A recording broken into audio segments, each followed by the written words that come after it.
ఐటీలో ఎంట్రీ కావాలా? Trainee software engineer గా అజా కోడింగ్ ట్యూటర్ లో 2 వీక్స్ ట్రయల్ పీరియడ్ లో వెంటనే చేరండి. సూర్య యాక్ట్ చేసిన సింగం 3 మూవీ అందరికీ గుర్తుండే ఉంటుంది. అందులో రకరకాలైనటువంటి కెమికల్స్ ని వేరే చోటు నుంచి తీసుకొని వచ్చి కొన్ని విలేజెస్ లో కలిపేస్తుంటారు. దానివల్ల ఆ చుట్టుపక్కల ఉన్నటువంటి పిల్లలు, గ్రామాలు, ప్రజలు అందరూ కూడా ఇబ్బంది పడి కొంతమంది అయితే చనిపోయేటువంటి పరిస్థితి ఉంటుంది. ఇది మనం మూవీలో చూసాం. నిజంగా ఇలా జరుగుతుందా అని అనుకున్నాం. కానీ సేమ్ సీన్ ని ఇక్కడ రిపీట్ చేశారు. ఇది ఎక్కడో తెలుసా? లంగర్ హౌస్ లో ఉన్నటువంటి బాపు ఘాట్ అనే ప్లేస్ లో మనకు అందరికీ ఫస్ట్ ఏం గుర్తొస్తుంది? హైదరాబాద్ భాగ్యనగరం అనగానే ఫస్ట్ గుర్తొచ్చేది చాలా ప్లేసెస్ తో పాటు మూసీ నది కూడా. మూసీ నదికి అంతటి విశిష్టత ఉంది. కానీ ఆ మూసీని మురికి కూపంగా మార్చేశారు. దాన్ని అంతటితో వదిలిపెట్టకుండా కెమికల్స్ ని తీసుకొచ్చి ఆ కాలువలోకి, ఆ చెరువులోకి లేదా నదిలోకి వదిలేస్తున్నారు. మూసీలోకి వదిలేస్తున్నారు అనమాట. మూసి వెంబడి మొత్తం ఎక్కడైతే అవకాశం ఉంటుందో అక్కడంతా కూడా వదిలేస్తున్నారు. ఆ కెమికల్స్ వ్యర్థాలను తీసుకొచ్చి అవి చాలా డేంజరస్ అనమాట. కెమికల్ హజార్డ్స్ అని చెప్పాలి. చాలా అలాంటి డేంజరస్ కెమికల్స్ అన్నిటిని తీసుకొచ్చి చాలా తెలివిగా ఒక మాఫియా లాగా తయారయ్యి తీసుకొచ్చి ఇక్కడ వదిలేస్తున్నారు. దానికోసం చూడండి మ్యాన్ హోల్ ని తీసి పెట్టారు. ఆ మ్యాన్ హోల్ ని ఒక మూత కూడా పెట్టి దానికి ఆ మూత పైన సిమెంట్ బ్యాగ్స్ తోటి కప్పేసి ఎవరికి ఎలాంటి అనుమానము రాకుండా ఇక్కడ తీసుకొచ్చి ఆ కెమికల్స్ ని ఇందులో కలిపేస్తున్నారు అనమాట. ఆ పక్కన ఉన్నటువంటి మూసీ నదిలోకి వెళ్లిపోయేలాగా ప్లాన్ చేశారు. ఈ విషయం వింటే మరీ నాకు అసలు ఆశ్చర్యం అనిపించింది. ఒక్కో ట్యాంకర్ కి 25,000 ఇస్తున్నారంట. రోజు 8 నుంచి 10 ట్యాంకర్లు వచ్చి ఇక్కడికి ఈ వ్యర్థాలను ఇందులో వదిలేసిపోతాయంట. ఆ వ్యర్థాలు ఎక్కడి నుంచి అంటే బాలనగరు, షాద్ నగరు, తాండూరు, కొత్తూరు ఇలా రకరకాల ప్లేసెస్ నుంచి తీసుకొని వచ్చి కెమికల్స్ అన్నిటిని ఇక్కడ పోసిపోతున్నారనమాట. చుట్టుపక్కల వాళ్ళు ఎంత స్మెల్ని భరించాలి? ఇది కొన్ని ఏళ్లుగా జరుగుతుంది. రాత్రి అనుకోకుండా స్థానికులు ఆ ట్యాంకర్లను పట్టుకోవటం, పోలీసులకు అప్పచెప్పటం వల్ల ఈ విషయం అంతా బయటకు వచ్చింది. ఇక్కడ అసలు నిలబడలేకపోతున్నాము. దారుణమైన స్మెల్ వస్తుంది. మామూలుగా మూసీలో వచ్చే మురికి వాసన వేరు, బట్ ఇది కెమికల్ స్మెల్ చాలా దారుణంగా ఉంది. ఇలాంటి స్మెల్ని పీలిస్తే నిజంగా జబ్బులు పాలవటం మాత్రం 100% జరుగుతుంది. ఇంకో తెలివి ఏం చేస్తున్నారో తెలుసా? వాళ్ళు ఆ ట్యాంకర్స్ వాటర్ ట్యాంకర్స్ అనుకునేలాగా వాటర్ ట్యాంకర్స్లో తీసుకొస్తున్నారంట. పైన వాటర్ ట్యాంకర్ అని రాసి పెట్టి ఉంటుంది కావచ్చు. సో అవి తీసుకొచ్చి లోపలికి వచ్చేటప్పుడు ఎవరు ఆపకుండా ఉండాలని ఇక్కడ డస్ట్, శాండ్, కంకర ఇవన్నీ కూడా పోసి పెట్టారు. నెక్స్ట్ జేసీబీలు పెట్టారు అనమాట. జేసీబీలు అడ్డం పెట్టేసి ఎవరిని లోపల రానికుండా అవి ట్యాంకర్ లోపల రాగానే జేసీబీలు అడ్డం పెట్టేస్తారంట. తెలివిగా అడ్డం పెట్టేసి ఎవరికి ఏ మాత్రం డౌట్ రాకుండా వాళ్ళ దందా వాళ్ళు కొనసాగిస్తున్నారనమాట. ఈ పైపు ఎక్కడ దాకా పోయిందో కూడా ఎవరికి అర్థం కాని పరిస్థితుంది. ఇది మొత్తం తవ్వుకుంటా వెళ్తేనే కానీ పోలీస్ ఇన్వెస్టిగేషన్లో ఈ విషయం తేలాలి. ఆ ట్యాంకర్ని అయితే ప్రస్తుతానికి సీజ్ చేశారు, 2 ట్యాంకర్లని కూడా. ఆ పైపు ఇలా వచ్చి ఎంట్రీ పాయింట్ కనిపిస్తుంది కానీ ఆ పైపుది ఎండింగ్ పాయింట్ అనేది మాత్రం కనిపించట్లేదు. అది 100% ఇటు సైడే ఫేస్ చేసి ఉంది కాబట్టి ఖచ్చితంగా ఈ మూసీలో ఇక్కడే ఎక్కడో ఉండుంటుంది. ఆ పాయింట్ ఎక్కడనేది మాత్రం ఎవ్వరికి ఇప్పటి వరకు కనిపించలేదు. నేను ఇందాక చెప్పినట్లు పోలీస్ ఇన్వెస్టిగేషన్లో తేలాల్సి ఉంటుంది. స్థానికులు రాత్రి ఎవరైతే ఆ ట్యాంకర్ని ఆపి పట్టుకున్నారో ఆయన ఇక్కడ ఉన్నారు. ఒకసారి ఆ స్వామితో మాట్లాడదాము. ఏం జరిగిందంటే అసలు ఎప్పటి నుంచి జరుగుతుంది ఇదంతా అంతా మీకు ఎలా తెలిసింది? మాకు అనుమానం వచ్చేసి మాకు ఒక 3-4 మంత్స్ నుంచి మీ ఇన్ఫర్మేషన్ ఉంది మేడం మాకు. సో మేము రాత్రి ఒక 3-4 డేస్ నుంచి మేము మాట వేసాము. ఒక 15 మంది కలిపి టీమ్గా ఏర్పడి 3 బ్రిడ్జ్ల దగ్గర, ఇక్కడ టిప్పాన్పూల్, ఇక్కడ రింగ్ రోడ్, ఇక్కడ వచ్చేసి ఈ బ్రిడ్జ్ దగ్గర అక్కడ 5 మెంబర్స్ ఇక్కడ ఇట్లా వేసి ఎవరు వచ్చినా ఇన్ఫర్మేషన్ ఎవరికి వచ్చినా మనం అందరం కనెక్ట్ కావాలని చెప్పుకొని మేము ఒక 3-4 డేస్ నుంచి నిద్ర లేకుండా 1 o'clock నుంచి 4 o'clock వరకు మేడం మేము 1 నుంచి ఆ మధ్యలోనే నడుస్తుందని మాకు ఇన్ఫర్మేషన్ ఉంటే ఆ మధ్యలోనే మేము పెట్టుకున్నాం. సో మాకు ఇక్కడ వాళ్ళు పిల్లలు ఏం చేశారంటే మాకు ఫోన్ చేశారు, స్వామి ఒక బండి వస్తుంది అనగానే మేము మిగతా వాళ్ళు అందరం వచ్చేసి మేము వచ్చేసాము. ఆడ ఒక 5-6 మంది రౌడీలను పెట్టుకున్నారు. వాళ్ళు పెట్టుకొని మీరు ఎక్కడ పోతున్నారు స్వామి అంటే, ఇక్కడ పోతున్నామంటే ఇక్కడ పోతున్నాం స్వామి, లోపలికే పోతున్నామని మేము వచ్చేసాం. డేర్గా వచ్చేసి ఆ ట్యాంకర్ వాడిని అడిగాం ఏం 2 o'clock స్వామి, ఎగ్జాక్ట్ 2 o'clock ఏం చేస్తున్నావు పెట్టేసి వాళ్ళు ఇప్పుతున్నాడు అతను అందులోకి. ముందు వాళ్ళు బంద్ చేసామి, మీరు ఏం చేస్తున్నారు ఇది అంటే డ్రైనేజ్ వాటర్ స్వామి ఇది అన్నాడు. డ్రైనేజ్ వాటర్ ఇక్కడ ఎందుకు కలుపుతారు స్వామి? డ్రైనేజ్ వాటర్ డ్రైనేజ్లో కలపాలి కానీ ఇలా మీరు ఇక్కడ కలపడం ఏంది అంటే, లేదు స్వామి మీరు ఇక్కడ రండి, పక్కకు రండి అంటే, పక్కకి అంటే ఏంది, పక్కకి ఎందుకు వస్తాం మేము?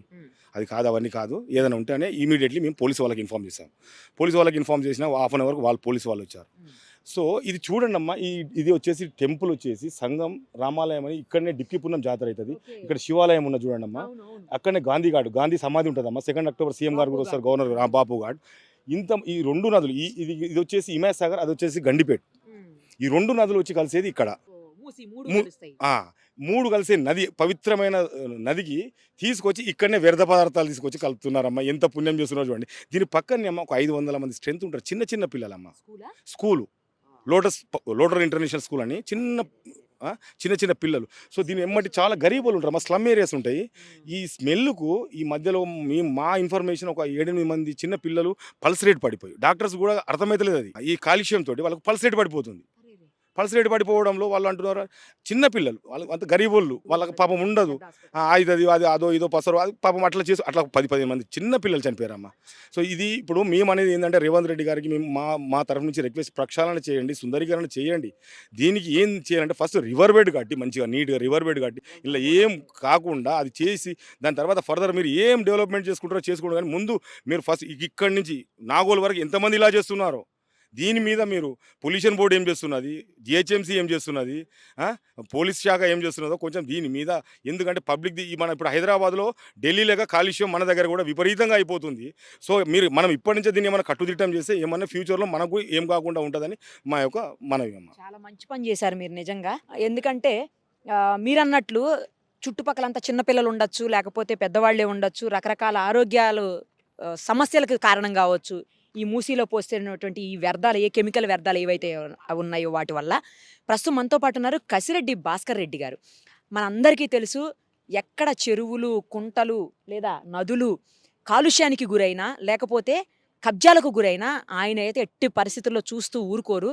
నిర్విరామంగా నిరంతరం ఆయన దానికోసం పోరాడుతూనే ఉంటారు. ప్రస్తుతం మనతో పాటు ఉన్నారు, ఒక్కసారి ఆయనతో కూడా మాట్లాడదాం. సార్ నమస్తే అండి. మీరు చెప్పండి సార్, ఒక పక్క ప్రభుత్వము సుందరీకరణ, మూసీని ప్రక్షాళన చేయాలి అనుకుంటుంటే మరోవైపు ఒక పెద్ద మాఫియాలా తయారయ్యి ఇప్పటికే నాకు తెలిసి కొన్ని 100 ట్యాంకర్లు కొన్నేళ్లుగా పోసేసి ఉండాలి ఈ పాటికి అందులో వ్యర్థాలను. ఇలా నాశనం చేయటం, మనకు భగవంతుడు ఇచ్చినటువంటివి ఇవన్నీ కూడా న్యాచురల్ రిసోర్సెస్, వీటన్నిటిని నాశనం చేతులారా చేసుకొని మన ఆరోగ్యాలని లేకపోతే మన భవిష్యత్తుని మనమే నాశనం చేసుకుంటున్నామా పిల్లల భవిష్యత్తుతో పాటు? మనిషి డబ్బు సంపాదించాలి, డబ్బు సంపాదించి వ్యాపారం చేసి సంపాదించాలి. కానీ ఈ విధంగా ఇంత క్రూరంగా రాక్షసులు కూడా ఇలాంటి పని చేయరు. నిజంగా ఇక్కడ చూడండి, అతి సమీపంలో సంవత్సరంలో 1-2 సార్లు హై అఫీషియల్స్ వచ్చే ప్లేస్ ఇది. బాపుఘాట్ దగ్గరికి ముఖ్యమంత్రి, గవర్నరు, వివిధ రాజకీయ పార్టీల నాయకులు, అనేక స్వచ్ఛంద సంస్థలు, అనేక మంది వచ్చే చోటు ఇది. ఇక్కడ వచ్చి చూసిన తర్వాత ఒకటేమనిపిస్తుందంటే దీని వెనుక ఏదో పెద్ద హస్తం ఉంది. ఖచ్చితంగా దీంట్లో నిజాలు తేల్చాల్సిన అవసరం ఉంది. అక్కడ పైపు పెట్టి ఈ ఏదైతే మూసి అని అంటామో ఈ నదులు కలిసే ఈ సంగమం లాంటిది ఇది. ఒక మంచినీరు పైనుంచి వస్తుంటే ఇక్కడ కలుషితం చేసు, మామూలు కలుషితం కాదు ఇది, రసాయనాలు తెచ్చి ఇందులో వదలడం ఒక విచిత్రమైన పరిస్థితి ఇది. రాత్రి స్థానికులు ఎంతకాలం నుంచి వీళ్ళు కష్టపడుతుర్రో పాపం, నిద్రాహారాలు మాని రాత్రి పట్టుకుంటే తెలిసింది విషయం. అక్కడ భూమి చూస్తే ఏ విధంగా తయారైందో, అవి వజి భూమి, పొలము, మట్టి తన రంగు మారిపోయింది పూర్తిగా. అందులో ఆ నీళ్ళల్లో పోసిన తర్వాత ఇవి ప్రవహిస్తూ హైదరాబాద్ నగరం నుండి నల్గొండ జిల్లాకు చేరుతున్నది వాటర్. అక్కడ వరి పొలాలకు చేరుతున్నది. ప్రభుత్వము ఏదైతే ఒక మంచి ఆశయంతో ఈ మూసీ నదిని ప్రక్షాళన చేయాలనేది ఆలోచన మంచిదే. అయితే హైదరాబాద్ నగరంలో ఉన్న డ్రైనేజ్ ఇందులో కలపొద్దనే అంటున్నాం. కానీ ఇంత భారీ ఎత్తున ఎక్కడో జడ్చర్ల, షాద్నగర్, పటాన్చెరు, బొల్లారం అక్కడికి సంబంధించిన రసాయనాలు తెచ్చి ఇందులో కలపడం అనేది విచిత్రమైన పరిస్థితి. ఈ విధమైన పరిస్థితి ఎక్కడ కనిపించదు. అయితే ఒకటి చేయాల్సిన అవసరం ఏముందంటే, ఇప్పుడు అక్కడి నుంచి ఇక్కడికి పైప్ ఉంది. రాత్రి టీవీ ఛానల్స్ లో వార్తలు కూడా వచ్చినాయి. మరి రాత్రి నుంచి ఇప్పటి వరకు అధికారులు ఇప్పటికిక్కడ రావాలి. మా జనం కోసం ఒకటే డిమాండ్ చేస్తుంది. సందర్భంగా స్థానికులు చిత్తశుద్ధితోటి పట్టుకున్నారు, మీకు ఒక అవకాశం ఇచ్చిర్రు. అక్కడ పైపేసి దాదాపు 1000 మీటర్ల లోపల నీళ్ళల్లో రసాయనాలు వదులుతున్నారు. ఇవి మురికి నీళ్లు కావు. వెంటనే రేవంత్ రెడ్డి గారికి సందర్భంగా వారి దృష్టికి తెస్తున్నారు. వాళ్ళు ఆల్రెడీ ఇంతకుముందు డిమాండ్ చేసిర్రు. ఈ కిందున్న భూమి కూడా మొత్తం కలుషితం అయిపోయింది. ఇంత భారీ ఎత్తున ఒక ప్రణాళికాబద్ధంగా ఇక్కడ జరుగుతుందంటే దీని వెనుక ఏదో కుట్ర ఉంది. వెంటనే రేవంత్ రెడ్డి గారు ఒక ఉన్నత స్థాయి విచారణ ఈ విషయంలో వేసి మూసీ సుందరీకరణ అనేది ఇక్కడి నుంచే ప్రారంభించాలని మా జనం కోసం డిమాండ్ చేస్తుంది. బాపు ఘాట్ అనేది పేరు బాపూజీ, ఆయన సిద్ధాంతాన్ని, అహింసా సిద్ధాంతాన్ని తీసుకొని మనకు స్వతంత్రం తెచ్చిండు. ఆయన పక్కన ఇంత మురికి కూపన్ రసాయనాలు చెరువులో వదలడం అనేది, ఈ మూసీ నదిలో వదలడం అనేది చాలా బాధాకరం విషయం. హృదయం ద్రవిస్తున్నది ఈ విషయం చూస్తుంటే. అక్కడి నుంచి ఇక్కడికి ఎంత ధైర్యం ఉంటే వీడు ఇంత పెద్ద పైప్ తెచ్చి 100 కిలోమీటర్ల నుంచి తెచ్చి రసాయనాలు తెచ్చి ఇక్కడ వదలడం ఏంటి? ఒక విచిత్రమైన పరిస్థితి ఇది, దారుణమైన పరిస్థితి.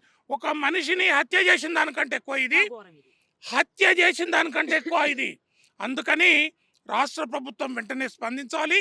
ఈ మూసీ సుందరీకరణ అనేది మన బాపు ఘాట్ దగ్గర జరిగిన ఈ ఘోరాన్ని అండర్ గ్రౌండ్లో భారీ ఎత్తున పైప్ లైన్ వేసి రసాయనాలు మూసీ నదిలో వదలడం అనేది చాలా క్షమించరాని విషయం.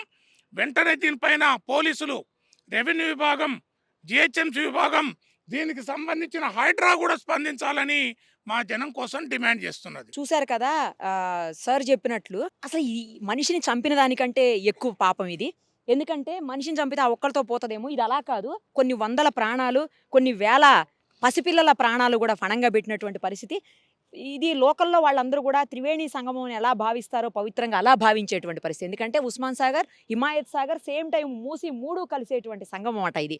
సో అలాంటి ప్లేస్లో ఇంత అన్యాయంగా, దారుణంగా, ఇంత అసహ్యకరమైనటువంటి కెమికల్స్ని తీసుకొచ్చి పోసి ఇక్కడ ప్రాణాలతో చెలగాటం ఆడుతున్నారు.